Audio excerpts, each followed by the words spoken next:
Class 10-এর geography. Class 10-এর geography chapter 1 বহির্জাত প্রক্রিয়া ও তাদের দ্বারা সৃষ্ট ভূমিরূপ। তোমরা সবাই কিন্তু খুব মন দিয়ে শোনো, লেখো, সবাই কিন্তু লাইক অ্যান্ড সাবস্ক্রাইবটা অবশ্যই তোমরা দিয়ে দিও।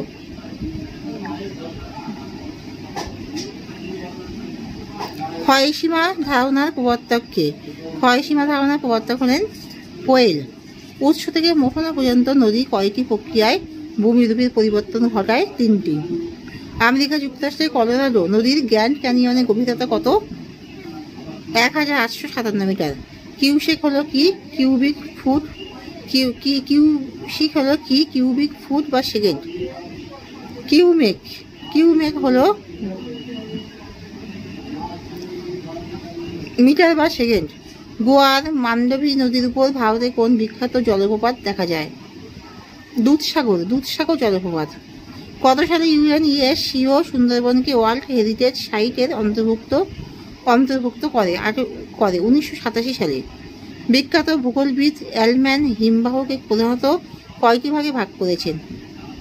3টি ভাগে। ভারতের একটি ঝুলন্ত উপত্যকার নাম হলো কি? ঋষিগঙ্গা।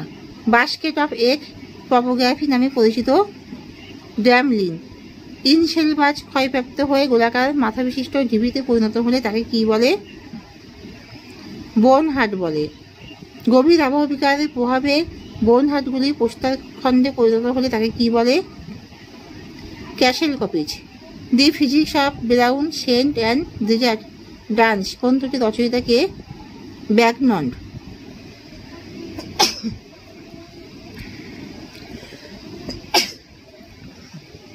পৃথিবীর বৃহত্তম অববাহিকা হলো আমাজন অববাহিকা। সত্য। তিব্বতের ইয়ারলুং সাংপো নদীর উপর অবস্থিত সাংপো ক্যানিয়ন পৃথিবীর গভীরতম ক্যানিয়ন। সত্য। পৃথিবীর উচ্চতম সাল্টো অ্যাঞ্জেল জলপ্রপাত ভেনেজুয়েলার গৌজা নদীর উপরে অবস্থিত নয়। মিথ্যা। সুন্দরবন হলো পৃথিবীর বৃহত্তম ম্যানগ্রোভ অরণ্য। সত্য। 1889 সালে ভারত সরকার সুন্দরবনকে বায়োস্ফিয়ার রিজার্ভ হিসেবে ঘোষণা করে। সত্য।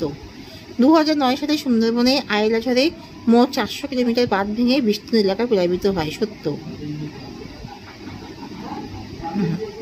পৃথিবীর সর্বাধিক বিস্তৃত 2.7 কিলোমিটার জলপ্রপাতের নাম কি? ব্রাজিল ও আর্জেন্টিনা সীমান্তে ইগুয়াজো জলপ্রপাত।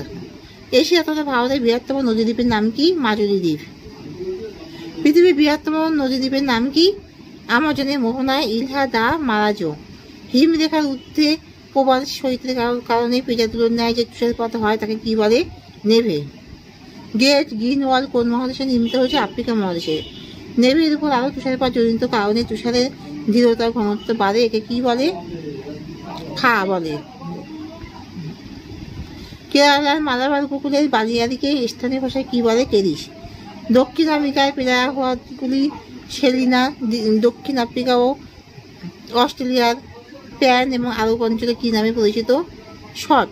কোন মহাদেশে শট কোন মহাদেশে ভূমিরূপ পরিবর্তনে নদীর ভূমিকা লক্ষ্য করা যায় না? আন্টার্কটিকায়।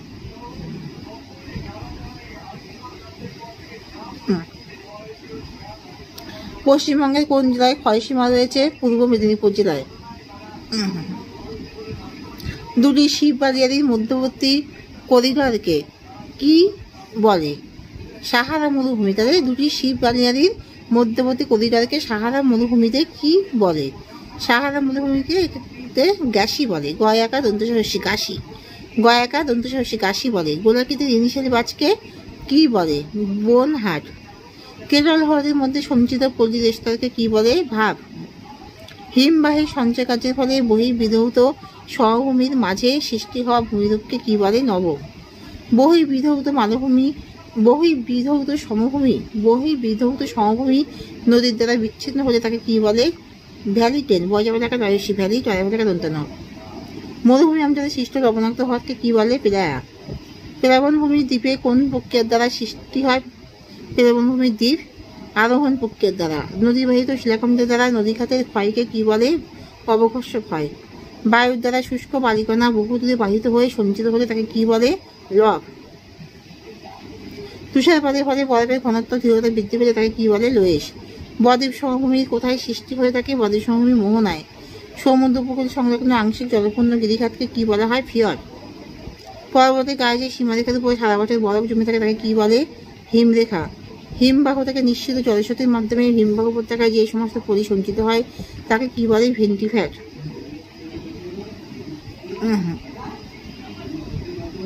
প্রবাহমান বায়ুর গতিপথের সঙ্গে সমান্তরালভাবে গড়ে ওঠা বালিয়াড়িকে কি বলে?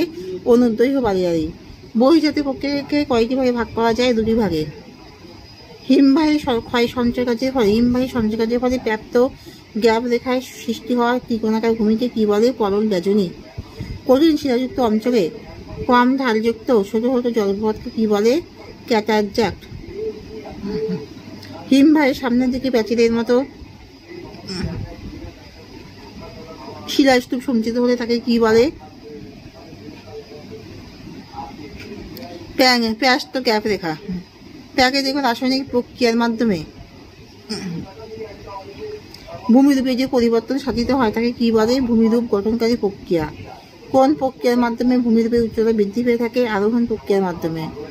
পর্বতের ঢাল বরাবর মাধ্যাকর্ষণ শক্তি দ্বারা শিলাস্তর নিচে নেমে এলে তাকে কি বলে? কুঞ্চিত ক্ষয়। যে বহির্জাত শক্তি সূর্য, নদীপ্রবাহ, হিমবাহ, বায়ু প্রভৃতি দ্বারা ভূমিরূপের পরিবর্তন ঘটে তাকে কি বলে? বহির্জাত প্রক্রিয়া। অবরোহণ প্রক্রিয়াকে কয়টি ভাগে ভাগ করা যায়? তিনটি ভাগে। আবহবিকার, কুঞ্চিত ক্ষয় ও ক্ষয়ীভবন। আবহাওয়া বিভিন্ন উপাদান দ্বারা শিলা চূর্ণ বিচ্ছিন্ন ও বিয়োজিত হলে তাকে কি বলে? অবহবিকার। কোন প্রক্রিয়ার মাধ্যমে ভূমিরূপের উচ্চতা হ্রাস পেয়ে থাকে? অবরোহণ প্রক্রিয়ার মাধ্যমে। কোনো উচ্চভূমি বা পর্বত থেকে বরফ গলা জল কিংবা বৃষ্টির জল ভূমির ঢাল বেয়ে কোনো সাগর, মহাসাগর বা হওয়া দিকে মিশে তাকে কি বলে? নদী। যেসব ছোট নদী কোনো মূল নদী বা প্রধান নদীর সাথে মিলিত হয় তাকে কি বলে? উপনদী। যেসব ছোট নদী প্রধান নদী থেকে বেরিয়ে এসে কোনো সাগর বা কোনো নদীতে পড়ে তাকে কি বলে? শাখা নদী। যখন কোনো একটি প্রধান নদী ও তার উপনদী সমূহ পর্বত মালভূমির যে সকল অঞ্চল থেকে জল নিয়ে এসে পড়ে সেই অঞ্চলকে কি বলে? ধারণ অববাহিকা। নদী যখন সমভূমি অঞ্চলের উপর দিয়ে প্রবাহিত হয় তখন কোনো স্থানে বাধা পেয়ে একে বেঁকে অগ্রসর হয় তাকে কি বলে? নদীবাঁক।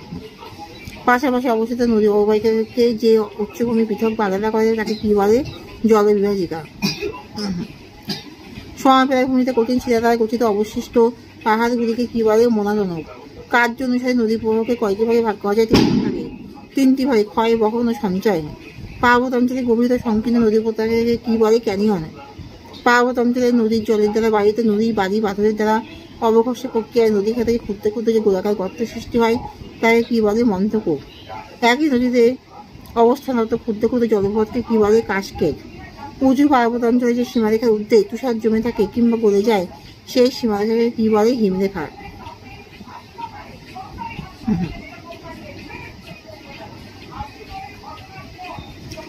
বহির্বিধৌত সমভূমির মাঝে সৃষ্ট ঢিবি ও গর্তগুলিকে কি বলে?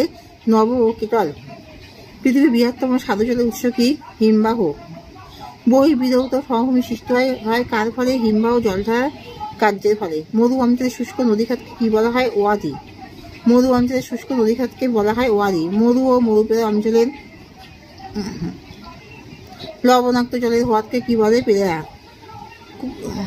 কক্সফর্ম ভূমিরূপ কাকে বলা হয়? ইয়ারদাং। মাশরুম রক্স কাকে বলা হয়? গৌর। ভিক্টোরিয়া জলপ্রপাত কোন নদীর উপর সৃষ্টি হয়েছে? জামবেশি। হিমশিলিতে জল জমে সৃষ্ট হ্রদকে কি বলে? প্যাটার। পরে পরে একা টয়াকা রোয়া দন্তন্য প্যাটার্ন স্টার দন্তু ছয়কা রোয়া প্যাটার্ন স্টার হ্রদ। কোন দেশকে বলা হয় ফিয়ার্ডের দেশ বা ল্যান্ডস অফ ফিয়ার্স? নরওয়েকে বলা হয়। পৃথিবীর দীর্ঘতম নদী খালির নাম কি? নদীর খালি। পৃথিবীর দীর্ঘতম নদ নদীর নাম কি? নীল নদ। কেরালার মালাবার উপকূলের বালিয়াড়িকে স্থানীয় ভাষায় কি বলে? চৌরি। জয়ৌকা রয়সী দন্তুসা। কোন নদীর বদ্বীপ করাতে দাঁতের মতো? ইটালির তাইবা নদীর বদ্বীপ। নদীর উপত্যকায় প্রবাহ পথ কোনো রেখার দ্বারা তুলে ধরলে সে রেখাচিত্রটি পাওয়া যায় তাকে কি বলে? নদীর পার্শ্বচিত্র। বহির্জাত শক্তি প্রক্রিয়া কি? যেসব প্রাকৃতিক শক্তি ভূপৃষ্ঠের উপর প্রতিনিয়ত কাজ করে তাকে বহির্জাত শক্তি বলে, যেমন নদী, সমুদ্র তরঙ্গ ইত্যাদি। যেসব প্রাকৃতিক শক্তি ভূপৃষ্ঠের উপর ক্ষয়, পরিবহন ও সঞ্চয় কাজ করে সেই পদ্ধতিকে বহির্জাত প্রক্রিয়া বলে, যেমন নদীর কাজ, হিমবাহের কাজ, বায়ুর কাজ ইত্যাদি। বহির্জাত প্রক্রিয়ার বৈশিষ্ট্য কি? বহির্জাত প্রক্রিয়ার বৈশিষ্ট্যগুলি হলো এই প্রক্রিয়া সাধারণত ভূপৃষ্ঠের উপরে কাজ করে ও এই প্রক্রিয়া ভূপৃষ্ঠের উপর অনুভূমিকভাবে কাজ করে।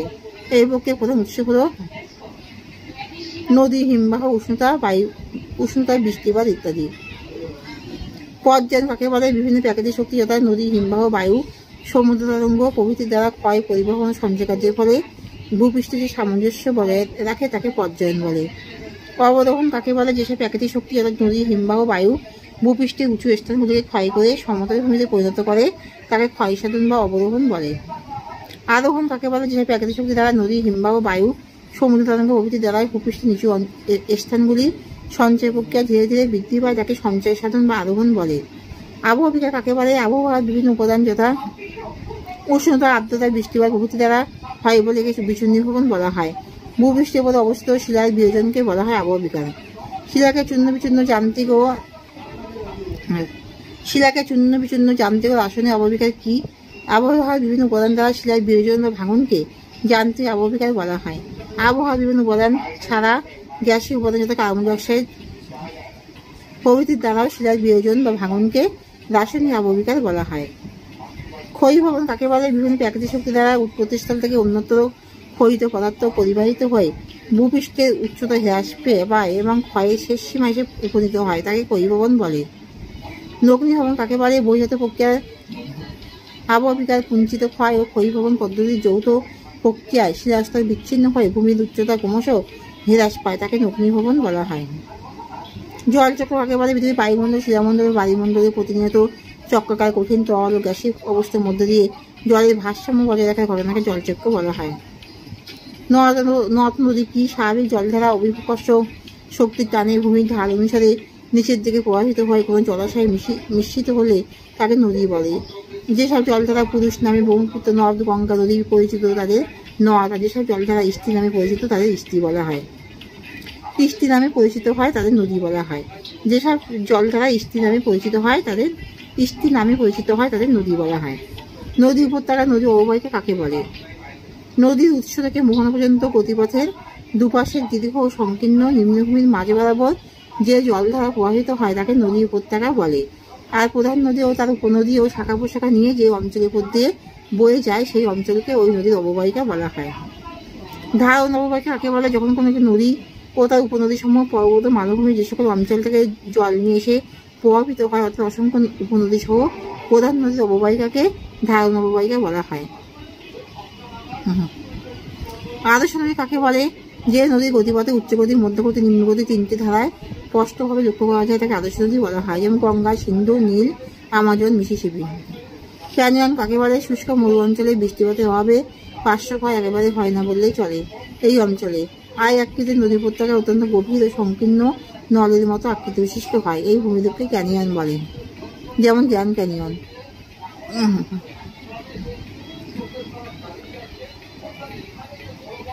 ফলস্রোত কাকে বলে? নদীর গতিপথে কোথাও কোথাও কঠিন ও কোমল শিলা উল্লম্বভাবে অবস্থান করলে নদী ক্ষয়কার্যের ফলে কোমল শিলা ক্ষয় পেয়ে সিঁড়ির মতো ধাপে ধাপে নেমে আসে। এই সিঁড়িগুলিতে ছোট ছোট জলপ্রপাতের সৃষ্টি হয়, এগুলিকে বলা হয় ফলস্রোত।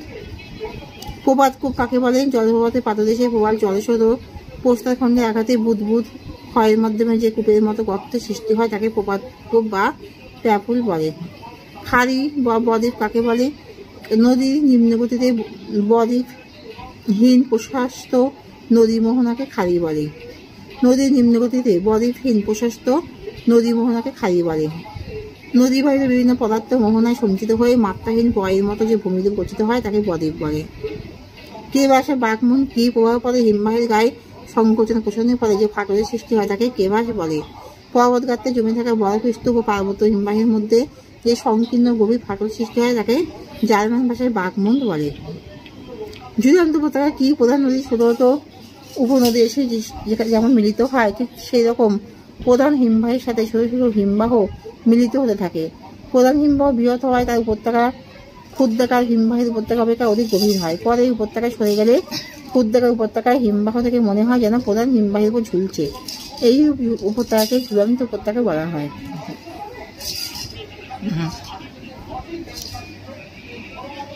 কর্তৃত শৈলশিলা কাকে বলে? হিমবাহের ক্ষয়কার্যের ফলে উচ্চ পার্বত্য অঞ্চলে শৈলশিলাগুলি অগ্রভাগ কেটে খাড়া ঢালে পরিণত হয়, তাদের কর্তৃত শৈলশিলা বলা হয়।